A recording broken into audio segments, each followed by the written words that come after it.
Hello বন্ধুরা, বাংলা নিউজে আপনাকে স্বাগত। শুরুতে সংবাদের শিরোনাম, পরে বিস্তারিত জানিয়ে দেব আমাদের হাতে থাকা সর্বশেষ গুরুত্বপূর্ণ আপডেট বাংলা সংবাদ। রাষ্ট্র সংস্কার কমিশনের সুপারিশ আমূল বদলে যাচ্ছে সিভিল সার্ভিস। বিসিএস ক্যাডার সার্ভিসের নিয়োগ ও পদোন্নতি প্রক্রিয়ায় বড় ধরনের পরিবর্তনের সুপারিশ করেছে রাষ্ট্র সংস্কার কমিশন। মেধার মূল্যায়নে কি নতুন মাপকাঠি থাক।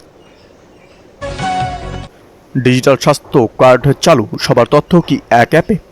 সারা দেশে প্রতিটা নাগরিকের জন্য স্বতন্ত্র স্বাস্থ্য কার্ড চালুর ঘোষণা দিয়েছে স্বাস্থ্য মন্ত্রণালয়। এটি কিভাবে কাজ করবে? পদ্মা সেতুতে টোল জালিয়াতি রোধে সেন্সর প্রযুক্তির ব্যবহার। টোল প্লাজায় হাতে হাতে টাকা নেওয়ার বদলে শতভাগ অটোমেটেড সিস্টেম চালুর সিদ্ধান্ত নিয়েছে সেতু কর্তৃপক্ষ। এতে কি যাতায়াতের সময় কমবে নাকি বাড়বে জট? সাভার ও আশুলিয়ায় তৃতীয় পক্ষ শনাক্ত, কারা অশান্তি ছড়াচ্ছে?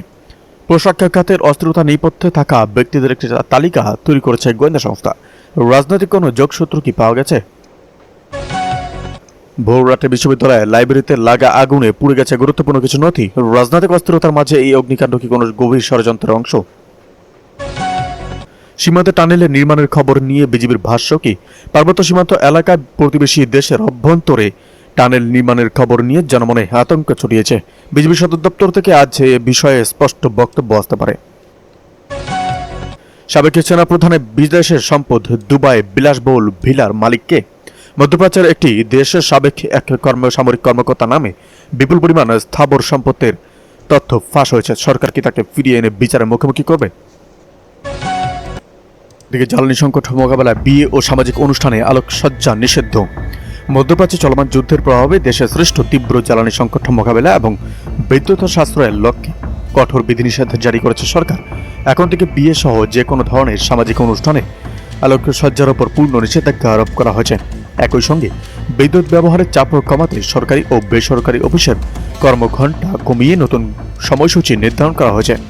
বৃহস্পতিবার অনুষ্ঠিত মন্ত্রিসভার বৈঠকে শেষে আয়োজিত এক সংবাদ সম্মেলনে সরকারের এসব গুরুত্বপূর্ণ সিদ্ধান্তের কথা জানান মন্ত্রিপরিষদের সচিব নাসিমুল গনি। তিনি স্পষ্ট করে বলেন যে বর্তমান বৈশ্বিক পরিস্থিতিতে জ্বালানি সাশ্রয় সরকারের অগ্রাধিকার এবং সেই লক্ষ্যেই এই জরুরি নির্দেশনা বাস্তবায়ন করা হচ্ছে। মন্ত্রিপরিষদ সচিব তার বক্তব্যে জানান যে জ্বালানি সাশ্রয় কৌশল হিসাবে বিয়েবাড়ি বা অন্য কোনো উৎসব মুখর অনুষ্ঠানে আর কোনো আলোকসজ্জা করা যাবে না। এই নিয়ম অমান্যকারীদের বিরুদ্ধে কঠোর ব্যবস্থা নেওয়ার ইঙ্গিত দেওয়া হয়েছে। এছাড়া বিদ্যুৎ সাশ্রয়ের ধারাবাহিকতায় প্রতিদিন সন্ধ্যা 6টার পর থেকে দেশের সব ধরনের শপিং মল ও দোকানপাট বন্ধ রাখার নির্দেশ দেওয়া হয়েছে। এর ফলে রাতে বিদ্যুতের চাহিদার ওপর চাপ কমবে বলে আশা করছে সরকার। উল্লেখ্য যে এই নির্দেশনার ফলে জনজীবনে কিছুটা প্রভাব পড়লেও জাতীয় স্বার্থে সবাইকে এই নিয়ম মেনে চলার আহ্বান জানানো হয়েছে। অফিসের নতুন সময়সূচি সম্পর্কে সচিব জানান, আগামী রোববার থেকে দেশের সব সরকারি ও বেসরকারি প্রতিষ্ঠান নতুন নিয়মে পরিচালিত হবে। নতুন নিয়ম অনুযায়ী অফিস শুরু হবে সকাল 9টায় এবং শেষ হবে বিকেল 4টায়। অর্থাৎ বর্তমান কর্মঘণ্টা থেকে 1 ঘণ্টা কমিয়ে অফিসের সময় 7 ঘণ্টা নির্ধারণ করা হয়েছে। এই সিদ্ধান্তের ফলে যাতায়াত ও অফিসের ভেতরে বিদ্যুৎ ব্যবহারের সময়সীমা সীমিত হবে, যা সামগ্রিকভাবে বিদ্যুৎ সাশ্রয়ে বড় ভূমিকা রাখবে বলে মনে করা হচ্ছে। সচিব আরও জানান যে এই পরিবর্তিত সময়সূচি পরবর্তী নির্দেশ না দেওয়া পর্যন্ত এদিকে ওই যে জঙ্গি এমপি যাচ্ছে, তদন্ত চেয়েছেন সংসদ সদস্য হানজালা। জাতীয় সংসদে প্রবেশের সময় জঙ্গি এমপি বলে সম্বোধনের অভিযোগ তুলে প্রতিকার চেয়েছেন বাংলাদেশ খেলাফত মজলিসের সংসদ সদস্য সাইদ উদ্দিন আহমেদ। তিনি সংসদে বলেছেন, স্পিকার সহধর্মিনী জানাজায় অংশ নিতে সংসদে প্রবেশের সময় একজন তাকে দেখে মন্তব্য করে যে ওই যে জঙ্গি এমপি যাচ্ছে। তিনি বিষয়টি তদন্তের দাবি জানান। আজ বৃহস্পতিবার স্পিকার হাফিজ উদ্দিন আহমেদের সভাপতিত্বে জাতীয় সংসদের অধিবেশন শুরু হয়। পয়েন্ট অফ অর্ডারে বিরোধী দলীয় সংসদ সদস্য সাইদ উদ্দিন আহমেদ কথা বলেন। একইভাবে এক সংসদ সদস্যের ওয়াজ মাহফিলে 3 সহ 2 নারী সংসদ সদস্যকে নিয়ে কুরুচিপূর্ণ মন্তব্যের প্রতিবাদ জানিয়েছে বিচার চেয়েছেন স্বতন্ত্র সংসদ সদস্য রুমিন ফারহানা। প্রথমে পয়েন্টে অব অর্ডারে দাঁড়িয়ে বিরোধী দলীয় সংসদ সদস্য এবং সাইদ উদ্দিন আহমেদ বলেন, দুঃখের সাথে বলতে হচ্ছে আপনার মারহুমা স্থির জানাজায় অংশ নিতে 30শে মার্চ এসেছিলাম।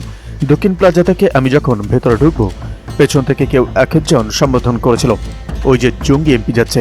বিষয়টি নিয়ে সামাজিক যোগাযোগ মাধ্যমে খুব লেখালেখি ও আলোচনা চলছে। জাতীয় সংসদের একজন সংসদ সদস্যকে সংসদের কাছে যখন জঙ্গি এমপি বলে সম্বোধন করা হয়, এটার জন্য সংসদের মান ক্ষুণ্ণ হয়েছে বলে আমি মনে করি। এদিকে বিএনপি মানুষের গণরায়ের সঙ্গে প্রতারণা শুরু করেছে বললেন সারজিস আলম। নির্বাচনের 1.5 মাস পার হতে না হতেই বিএনপি মানুষের গণরায়ের সঙ্গে প্রতারণা শুরু করেছে বলে মন্তব্য করেছেন এনসিপির মুখ্য সংগঠক সারজিস আলম। তিনি বলেছেন, আজ যদি আবার জাতীয় নির্বাচন হয় তবে দেশের অনেক আসনের মানুষ তাদের আগের সিদ্ধান্ত নিয়ে অনুশোচনা করবেন। অনেকেই হয়তো তাদের ভোটের অবস্থান বদলে ফেলবেন। সোমবার বিকেলে বগুড়া সদরের বোঘাপাড়ায় এক স্কুল মাঠে আয়োজিত গণসমাবেশে বিশেষ অতিথির বক্তব্যে তিনি এসব কথা বলেন। বগুড়া 6 আসনের উপনির্বাচনে 11 দলীয় ঐক্য জোটের প্রার্থী ও জামাত নেতা নাবিদুর রহমানের পক্ষে এই সমাবেশের আয়োজন করা হয়। বগুড়া 6 আসনটি ছেড়ে দেওয়ায় তারেকুর রহমানের সমালোচনা করে সারজিস আলম বলেন, এলাকার মানুষ মন খুলে তাদের উত্তরসূরি তারেকুর রহমানকে ভোট দিয়েছিলেন, কিন্তু 2টি আসনের মধ্যে একটি বেছে নেওয়ার সময় তিনি তার পূর্বসূরিদের জন্মভূমির আসন বগুড়াকে ছেড়ে দিয়েছেন। এই একটি কারণেই এই আসনের মানুষের এখন অন্য মার্কায় ভোট দিয়ে বিজয়ী হওয়ার জন্য যথেষ্ট। বিএনপি তাদের ঘোষিত 31 দফা ও সংবিধান সংস্কারের প্রতিশ্রুতির সঙ্গে প্রতারণা করেছে উল্লেখ করে সারজিস বলেন, যারা কাগজে কলমে কথা বলে আর বাস্তবে অন্য কথা বলে তাদের বিশ্বাসযোগ্যতা নিয়ে প্রশ্ন ওঠে। ঋণ খেলাপিদের গুরুত্বপূর্ণ অর্থনৈতিক পদে বসিয়ে তারা কিভাবে দেশের অর্থনীতি পুনরুদ্ধার করবে সেটিও বড় প্রশ্ন। এদিকে জনগণের রায়কে অপমান অস্বীকারই ফ্যাসিবাদের সূচনা বললেন জামাত আমির। ফ্যাসিবাদ একটি রোগ উল্লেখ করে জাতীয় সংসদের বিরোধী দলীয় নেতা ও জামাতে ইসলামীর আমির ডক্টর শফিকুর রহমান বলেছেন, নির্দিষ্ট কোনো রোগী মারা গেলেই ফ্যাসিবাদ মারা গেছে এমনটা ভাবার সুযোগ নেই। এটি এক ব্যক্তি থেকে অন্য ব্যক্তিতে সংক্রমণিত হয় এবং বর্তমানে আমরা সেই সংক্রমণের লক্ষণ দেখতে পাচ্ছি। জনগণের রায়কে অবলীলায় অগ্রাহ্য অপমান অস্বীকার করা হচ্ছে ফ্যাসিবাদের সূচনা। শুক্রবার